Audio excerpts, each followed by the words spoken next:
fire. I worship you today. You are the all-consuming fire. Come and manifest yourself. You are the all-consuming fire. I worship you today. You are the all-consuming fire.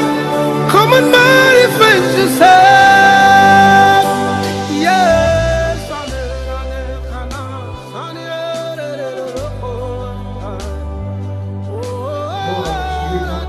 Angalia kwa YouTube, kwa Facebook, tunakamsikiza kwa redio popote pale Tanzania, nje ya Tanzania. Tunaanza kufundisha aina mbalimbali za majina ambayo tunayaishi katika dunia hii.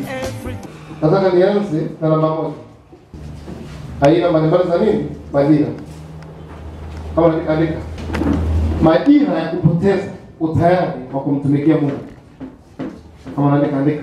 Majina ya kupoteza utayari wa kumtumikia Mungu.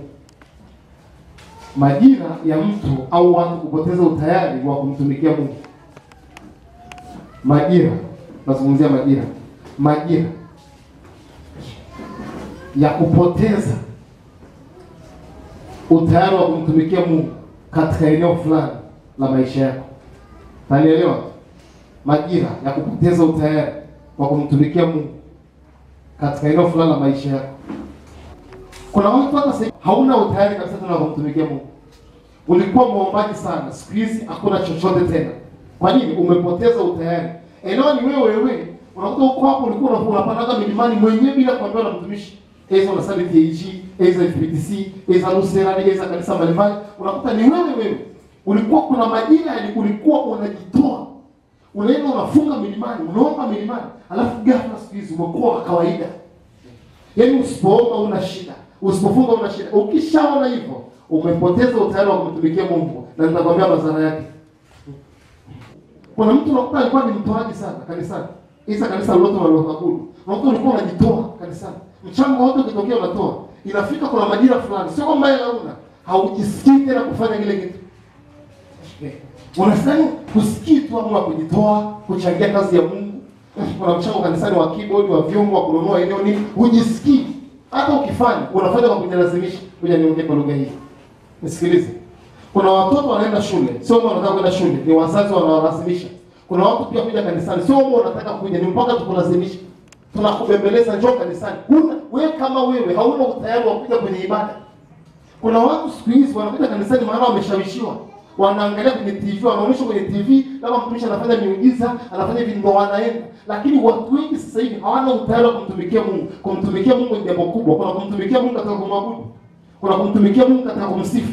Unakuta ulikuwa wewe ni mwimbaji wa sifa, mzuri kanisani, umeacha ile kazi. Ni mtu ulikuwa unaabudu kwenye kanisa fulani, umeacha. Unakuta kwenye upande wa mama, umekaa ulikuwa unajitoa kwa mama, una support wa mama wenzako, vijana wenzako, umeacha. Ukishaona unapoteza utayari wa kumtumikia Mungu, unaelekea mahali pabaya sana huko mbele. Kama unaandika. Ukiona unapoteza utayari wa kumtumikia Mungu kwenye neno lolote, unaelekea mahali pabaya sana huko mbele. Rudia tena. Ukiona unapoteza utayari wa kumtumikia Mungu kwenye eneo ambalo ulikuwa unamtumikia, unakuta ulikuwa ni mhudumu mzuri kanisani, unapanga vitu, unafanya usafi, siku hizi hausikii tena kufanya hicho kitu. Ukishaona hivyo, asilimia nyingi sana anakuaga ni shetani. Na ni wewe ukishapoteza huo utayari, nitakwambia madhara yake ni nini. Kuna mtu hapa anajishangaa, alikuwa anaomba sana na kuongea, siku hizi hamna kitu. Ulikuwa unaamka usiku nyumbani, hata kama nyumbani kwako unafunga, unaomba pale nyumbani masaa 2 matatu, siku hizi hamna kitu. Hamna chochote. Umekuwa wa kawaida. Na siku hizi umekuwa mtu wa dini. Yaani mtu akuja kanisani Jumapili. Najua unasikizwa na watu wengi kwa redio na kwa njia mbalimbali. Unakuta ulikuwa unaenda kanisani kila ibada. Katikati ya wiki unaenda, Jumapili unaenda. Kuanzia majina fulani ambayo sasa hivi unayapitia, unashangaa usikii kwenda kanisani. Usikii tena kwa kutoa sadaka ni kwa kulazimishwa. Ukija kanisani mpaka ubembelezwe, mpaka harambee za kuambia njoo kanisani. Ukishaona, narudia, ukweli kijana wako hapa, wa kiume wa kike, unanisikia popote. Ukiona unapoteza utayari wa kumtumikia Mungu, kinachofuata mbele, Mungu atakachofanya, hutakuwa na sababu ya kuishi, atakuondoa duniani. Sio mbele tu. Sikiliza. Tumeumbwa kumtumikia Mungu. Nimekwambia ukiona unapoteza utayari kanisani, kila naongea hapa na kila mtu. Ukiona ulikuwa unapigia kufanya vitu fulani kanisani ufanye, maisha yako yako hatarini. Luka sura ya 13 mstari wa 6 hadi wa 9. Nasoma kwa jina la Yesu. Nazungumzia aina mbalimbali za majira. Kuna majira usipoelewa, utakuta umeondoka duniani bila kujua sababu ya kwa nini umeondoka. Biblia inasema, akanena mfano huu. Mtu mmoja alikuwa na mtini umepandwa katika shamba lake la mizabibu, akaenda kutafuta matunda yake asipate. Akamwambia mtunzaji wa shamba la mizabibu, tazama, miaka 3 hii naja nikitafuta matunda juu ya mtini huu nisipate kitu, ukate. Mbona hata nchi unaiharibu? Kuna watu duniani wakikaa hakuna kitu wanajenga, ni uharibifu wanaleta. Ndio maana kuna watu wako duniani ni wachawi, wanaloga watu. Yaani kazi yao wanafanya kazi ya ibilisi. Kuna watu wako duniani walikuwa wanamtumikia Mungu vizuri zamani. Alikuwa anajitoa kusaidia nyumba za watumishi. Ndio watumishi masikizi ameacha. Kama ni wewe unasikia sauti hii, ukae vizuri. Ukae vizuri sana. Ile neno limekuja maalum sana kwa ajili yako. Anasema ukate hata nchi mbona unaiharibu. Kuna watu Mungu akiwaona duniani ni uharibifu tu. Maana kazi aliyowaita kufanya hawafanyi. Kuna mtu alikuwa ni mwimbaji, akiimba watu wanabarikiwa, akiimba watu wanaiba, ameacha kuimba. Ameacha kuimba nyimbo za injili, anaimba bongo flava. Ameacha kazi yao. Nazungumza kuna majira ambayo usipojielewa, wewe utaona tu una tayari siku kanisani unakuja tu sio unajisikia ujui huko nyuma. Mungu kuna level ukishafika. Kukuondoa ni simple sana. Kimungu huna sababu ya kuishi kama ufanye kile Mungu alichokuitia. Huna sababu. Kuna watu wengi wanaokufa, si shetani anaoua, ni Mungu anaondoa. Maana Mungu aliwaita labda wamtumikie. Wale ni wahubiri, wameacha siku hizi kuhubiri. Au anafundisha neno, wameacha. Siku hizi anauza, alikuwa ameitwa na anajua kabisa kwamba kazi yake na ongea hivyo, unajijua kwamba umeitwa uwe ni muombaji kama uko hapa, uombea watumishi ufanye hivyo. Ulikuwa unafanya hivyo, siku hizi ufanye hivyo. Uko hatarini sana. Sana kuliko unavyofikiria. Ulikuwa unakuja mikesha, siku hizi uje tena mkesha. Umerelax. Mungu anatufuatilia kuliko unavyofikiria. Kama wewe unafuatilia watoto wako kule nyumbani, kwamba mtoto anarudi nyumbani saa ngapi, mtoto anakula nini, anafanya nini, Mungu hivyo hivyo. Wewe amekuweka duniani sio ukae kwa mapenzi yako. Amekuleta, ndio maana kuna watu wanafia tumboni kwa mama zao. Wengine anazaliwa tu anakufa.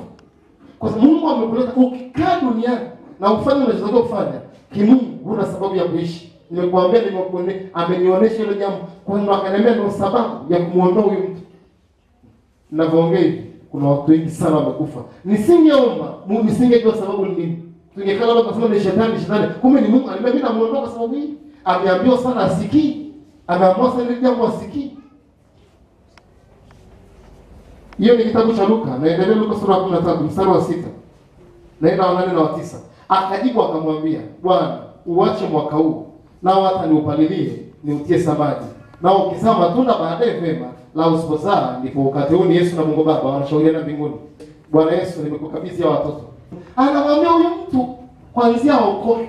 Mbona ameokoka? Mungu yuko tofauti sana. Mbona ameokoka hamna matunda yoyote anaozaa? Hapa ni Yesu anajadiliana na Mungu Baba. Alikuwa anatoa mfano wake. Kwamba Mungu akamwambia kata mti. Yaani maana yake nini? Huwa aondoke. Ni uharibifu tu analeta kwenye nini? Kwenye nchi. Kwa sababu kuna mtu unakuta usiposimama kwenye nafasi yako. Unakuta kuna mwanamuombi mmoja tu akisimama, watumishi wanafanya kazi ya Mungu kwa namna ya tofauti sana. Unakuta kuna mtu akisimama tu hapa anaomba, kuna watumishi Marekani, huduma zinaenda, Kenya zinaenda. Kwa maana nafasi yake ni ya kuombea nini? Watumishi. Alafu Mungu anaangalia watumishi wanakufa. Alafu anaangalia nani amesababisha? Ni fulani mara jamaa ile nafasi. Tupilia mbali huko. Sikiliza, Yakobo alikosa watu wa kumwombea, akafa kabla wakati. Si Mungu alitaka waombaji kukaa kwenye nafasi. Hivyo hivyo Mungu akishaona hivyo, kama kwa nafasi yako ilikuwa ni kuombea watumishi, nafasi yako ni kutoa sadaka kanisani, kusupport vitu fulani na ufanye, kuondoka ni kawaida sana. Yaani sana. Sio kawaida. Alafu ukiondoka wanabaki watu wengi. Yaani binadamu wako tu wengi. Yaani wanabaki tu watu wengi. Sasa mtu mmoja amekufa, dunia ina watu wangapi? Kwa hiyo Mungu kukuondoa ni kawaida tu. Kama ufanyi kazi ambayo amekuitia kufanya.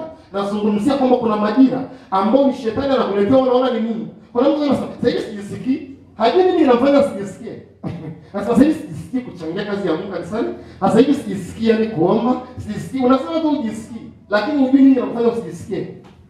Inatakiwa ujiulize nini kinanifanya nisijisikie kuomba.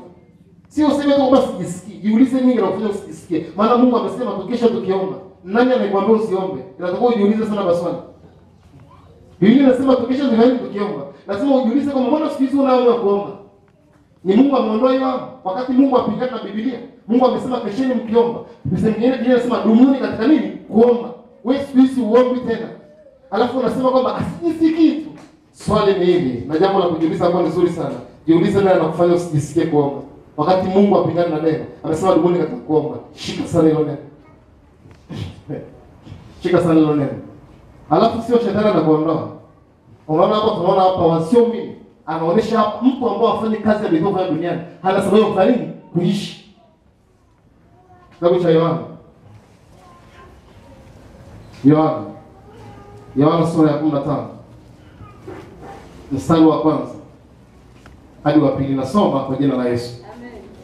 Neno la Mungu linasema, mimi ndimi mzabibu wa kweli na Baba yangu ndiye mkulima. Huyu ni Yesu. Kila tawi ndani yangu lisilozaa uliondoa. Sema kila tawi.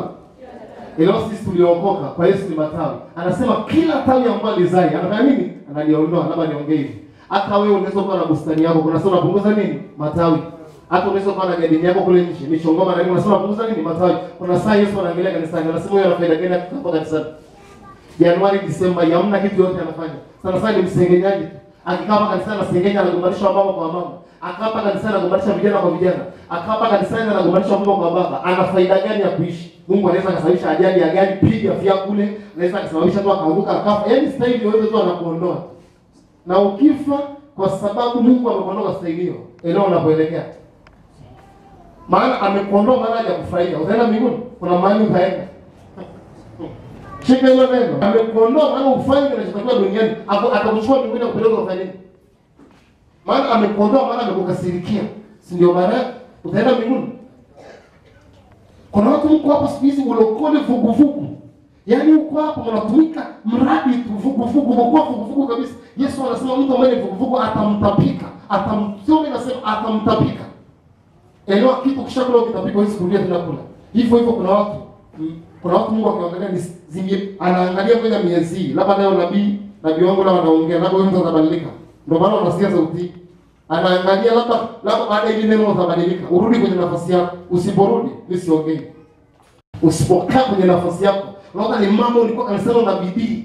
Vipindi vya mama, nazungumza hapa na wamama wa aina mbalimbali, unasali GFTC kanisa lolote lile. Na kuna watu walikuwa kanisani na bidii pia kwenye vipindi vya mama, siku hizi uji. Siku hizi unashirika na mambo yako, uko busy na biashara zako, uko busy na kazi zako. Biblia inasema tutafute ufalme wa Mungu na nini? Na haki yake kwanza. Wewe cha kwanza sasa hivi ni kazi yako na biashara yako. Bwana asifiwe.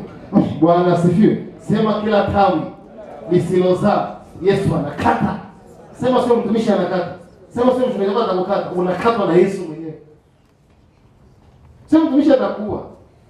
Kwa kutamka unini hapa, Mungu mwenyewe anakuona una faida. Maana sio mtumishi anakuleta duniani. Ajekuleta na anaona faida una nini na mbele ya safari. Kwa sababu kama unafanya kazi, ngoja niongee. Hamna kitu kibaya hata kwenye kampuni. Kuwa na mtu ambaye unafikiria anafanya kazi, kumbe hafanyi kazi. Wewe uko Marekani, unajua kazi inaenda Tanzania. Kumbe kazi umempa kazi, kumbe unakuta una manager hafanyi kazi. Hakuna hasara kubwa kama kuwa na walokole ambao hawako serious na kazi ya Mungu. Utakuwa na mzigo mkubwa sana kwenye, maana mchungaji anakuwa anabeba hiyo kazi. Kila kitu ni mchungaji hawazi. Kanisani tufanye nini? Ni mchungaji. Kanisani tufanye nini? Unakuta kuna watu kanisani hawajiulizi wao wako pale kwa sababu gani? Wanaongea na watu. Unakuta kanisani mpaka usikie tunasema kuna mchango. Tuna mchango kununua keyboard. Tuna mchango kununua unaweza kufanya. Wewe unajua umeletwa kufanya nini hapo? Mpaka mchungaji aongee. Yaani ukiwa na walokole ambao hawaoni kitu cha kufanya kanisani, mzigo mkubwa anakuwa nao mtumishi. Maana mpaka uje kuongea tukae vikao wakati kuna vitu unaweza kufanya mwenyewe. Sema kuondolea utayari wa kumtumikia Mungu ni kuelekea kwenye kifo. Kama Mungu anaweza kuwa mtumishi, Mungu anamwambia Musa, kwa jambo hili ulilofanya utakaoingia kwenye nchi ya ahadi. Musa anafunga siku 40. Musa aliwatoa Waisraeli kule. Wewe je, ambao uko hivyo ulipokaa, si anakutupilia tu kule? Ndio kwa sababu lazima tujiulize, usikae hapa duniani ukajisahau kwa staili hiyo. Unajiangalia unajiona wewe ni wa maana sana. Sababu kama unavaa vizuri, unajiangalia nisikilize. Kuna watu wa maana sana. Walikuwa wafanya kazi ya Mungu. Mungu amewatupilia mbali wa maana kuliko wewe. Bila kazi ya Mungu mahali ni sawa sana umeajiri mtu saluni, hata saluni kwa kike ya kiume. Unafikiri mtu anaenda kazini kumbe haendi. Baada ya mtu unashangaa biashara yako imekufa, utajisikiaje? Ndivyo hivyo Mungu anashangaa kazi zake zinakufa duniani na ameweka watu wa kufanya na hawafanyi. Alafu wako wanaenjoy tu. Wanaingia kwenye kazi zao, kwenye biashara zao, wanafanya biashara zao, wanaingia kama ni dukani, mambo. Watu wengi sana sasa hivi, udunia ndio umejaa ndani. Ni watu wachache sana wanaotaka kumtumikia Mungu sasa hivi. Watu wengi wanatumikia matumbo yao. Wengine pia zingine ni watumishi, anatumikia tumbo lake. Labda niongee hivi. Yona alivyoacha kufanya kazi ya Mungu, Mungu akaona sababu ya mtu kuonekana hata kwenye maisha kawaida, alimuingiza kwenye tumbo la samaki. Ndio duniani afanye kazi yake, aliingiza kwenye tumbo la samaki. Bwana asifiwe. Bwana asifiwe. Kazi ya Mungu inaenda kwa mazingira fulani, maana waokole wengi wako serious. Nikolala unajigeuza kitandani tu. Unajigeuza tu upande huu. Ukishamaliza upande huu siku unageuka upande mwingine. Nikolala tu. Lala. Unalala. Huu ni wakati wa kulala.